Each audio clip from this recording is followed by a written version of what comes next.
Okay. Welcome back to We Can Walk About. We're still talking late winter pruning. From gardenataz.org, I'm Stephen. And I'm Janet. And we're moving now into reducing the amount of time you spend with the shears out there. We're talking about plants that you cut hard for shape or size. The sculpted things at your foundations, the hedges, espalier that you've got flat growing someplace, topiary. And most people say we don't have topiary. Yes, you do. If you have a shrub cut into a square, you've got a topiary. It just means a fanciful shape. So we cut hard on this beautyberry. Those are all every one of those canes is brand new from last year. We're going to cut all the way down on that plant. And we mean all the way down. That's a hard cut. These walls cannot get bigger. They can't squeeze the stage any more than they are. All of last year's growth has to come off of the outside edge. They get cut hard when they get cut. Same thing with the topiary lawn at Longwood Gardens. And these are just sheared. We will show you and remind you of the way to cut to keep them healthy. These are just sheared, and we finally this year found their secret. Yeah, they have 20 more in the field somewhere that they could pop one out and bring one in. Bring another one in. Once it gets, see this one. We'll go back to the thing and stuff later. So these kinds of things are the things that right now you can cut. We're not worried about flowers on these. We're not worried about anything other than keeping them healthy and keeping them from getting any bigger than they are. Espaliers. That's a cedar of Lebanon, I'm pretty sure. Okay, so things that we cut hard are things that either we're sculpting into a shape or we're trying to keep them smaller than their potential. 9-bark is one we get asked about all the time, or this is Hypericum, before and after the cut. Cut shorter and thinned out. So it's the not just the length of the branch, but the width of the whole shrub is reduced. That's a hard cut. Itea virginica sweet spire before the cut, and it's a rough thing to look at because of the way the sun came in, but he was proud of it and I'm proud of him for doing it. He's cut them shorter and thinned them out, which is good because that's Itea virginica back there behind the geese. And if we let it grow and continue to sucker wider and wider and get taller and taller, he would have no room for the flowers that it would be over the sidewalk. It'd be everywhere, and it would not be particularly attractive to people who are walking by looking underneath there. It's a great naturalizing shrub and a great barrier to geese walking out of the water. Things like this evergreen. This is a spruce. We'll be cutting this at the end of March and inviting people to come if you'd like to come on March 29th.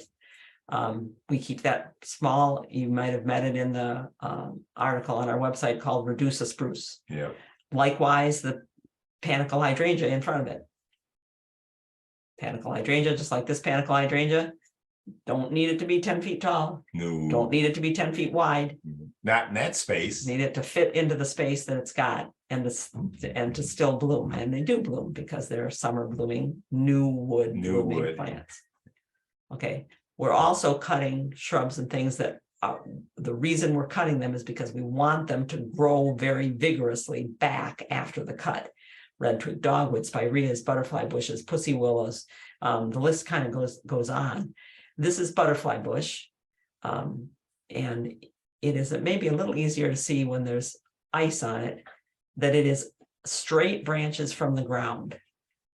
It's like a fountain, straight branches. There are like 5 or 6 straight branches all coming from one place straight up.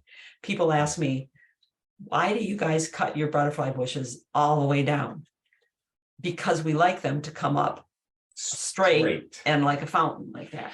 If we don't cut them that way, they look like this. Now, why would someone choose to grow them like this? Well, because they're at the back of the border and they need some height, and they are packing all those other plants in that would smother the butterfly bush coming back up. Or maybe because they need to have a show at a particular time, and so they're cutting it to where it's going to slow it down blooming, but not slow it down as much as ours did. Ours bloom starting in August. This might start blooming in July. Yep. I don't like the look. Personally, I don't either. And that's click for me. Oh. And that's why when people say, how do I do this? I say, well, tell me why you want to do it. And then I can tell you how to do it. Yeah. So they've just shortened back to live wood, and it branches vigorously from every each place cut. they cut. And each one will bloom, and it also suckers and becomes very hoary looking on the trunks. Then they'll come through and they'll clip it all back and neaten it up before the. Yeah, and take out old wood occasionally. Same thing with hedges. Most of the time, what we want is the hedge to grow vigorously within the outline that we gave it, not outside the outline, but inside the outline. And so we have to cut hard. This is a hornbeam hedge. And you can see the cuts on the edge there, but there are also some cuts further back in. So it's shorn and then also cut further in, because the value of a beech hedge or a hornbeam hedge is that the juvenile twigs, the twigs that don't have flowering structures on them, it's not a showy plant, but they do have flowers. If they don't have flowering structures on them, the leaves on those twigs hang on through the winter. Thus, your hedge is a barrier to sight even in the wintertime. And both of those plants are are rather densely twigged. Right. Too, so that they can. So if you keep them coming with lots of little twigs inside, you get lots of leaves on the inside. Fewer leaves as you get way down in. Yeah, see the old that's nice, smooth. So that becomes your block. Fast growing, you're basically using a tree as a hedge, which is what most of us do. Fast growing, and you don't have to worry about it being evergreen. It keeps its body even in the winter with the old leaves.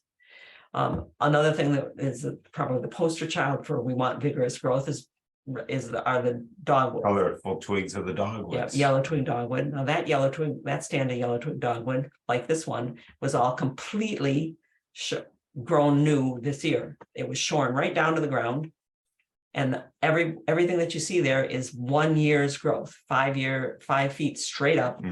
Next year they would branch and get wider, but the look is. What do you want? You want a nice straight look and nice colorful branches, then cut the whole thing down and cut it down hard. And if you look at the ground level, you'll see that they've been cutting hard for a while. These are not young shrubs. See the old wood like you saw in Barb's picture that she sent me.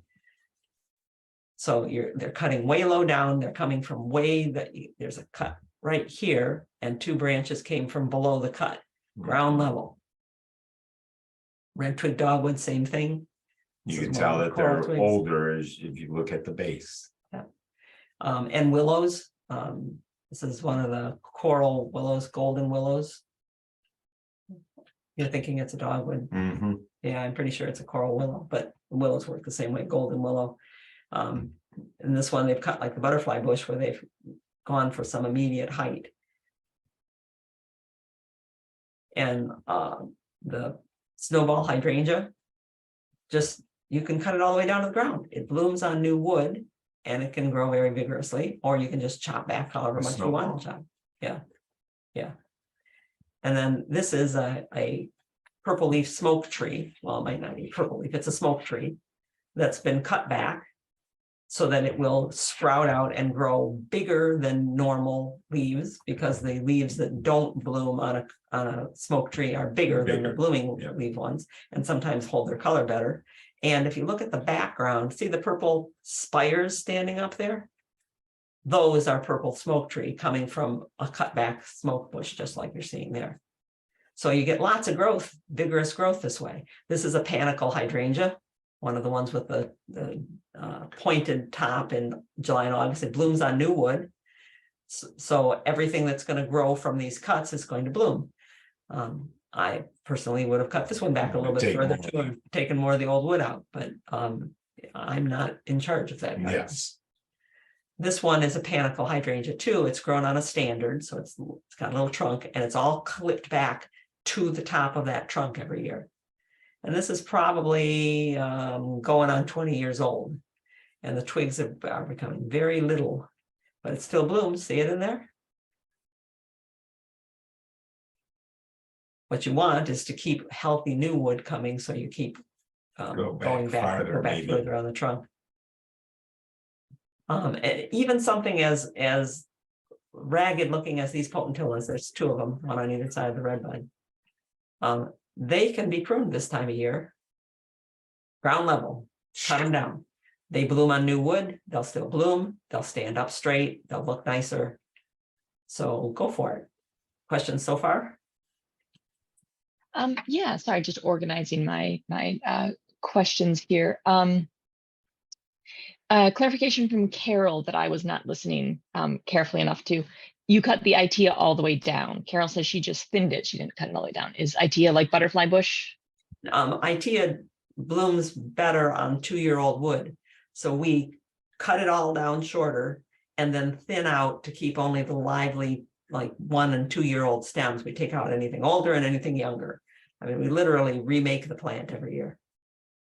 Yeah, and that then leads into Colleen's question about any shrubs you cannot cut all the way to the ground, and this has to do with blooming preferences. I'm looking through the handout from the other pruning webinar about. I think Colleen, you might want to look back at some of the previous pruning webinars for some advice there. With plants losing bloom, we'll show you some pictures a little bit later, but this one that's sitting right in front of you is pretty good right now. See that the tip has no flower buds on it? Those are flowers on a pussy willow. Those are the catkins getting ready to open on that red pussy willow. But notice that there's no buds on the tips above. The pussy willow needs X amount of time to grow flower buds. And then if you cut that branch off, you'll lose those flower buds. But it is also growing constantly and made some wood that wasn't old enough to flower out at the tips. And there's always wood like that you can cut off. If you cut every year at the same place, you will always have wood coming inside that is old enough to flower. It took us a while to realize this. We were at Niagara Falls at the Botanical Garden, the Oaks Amphitheater area, and Kevin, the horticulturalist there, I said, wow, you got forsythia and you've got pyracantha and you've got weigela all flat against the wall of Spalliard. And when do you prune them? April. I said, April, forsythia, you prune April and forsythia. And forsythia in April, how are you doing that? I said, so they don't bloom then. He said, I guess you don't come here in the spring, huh? I said, no, in the spring, I'm usually crawling around in somebody's garden. Everything blooms because everything is only allowed to mature 2 inches out from the wall. So if the first year that you decide I'm going to cut this plant harder, you might lose all the bloom that year on a spring blooming, an early blooming, early summer blooming plant. But after that, if you keep being consistent about where you cut it and when you cut it, you're going to have flower inside the outline. Sorry, and then sorry, I realized I had my mic muted. Karen's asking about Lespedeza, whether that gets is for the most part is a dieback perennial. It's not woody. It could be woody, but it's not in zone 5, 6 where we are. So I can't really talk about pruning it any other way than what we do, which is to cut it all the way down. Yeah, and that's what Michelle says too. It dies back every year on its own, so she ends up cutting it to the ground. Yeah. And then maybe a quick one from Susan. Too late to prune weigela?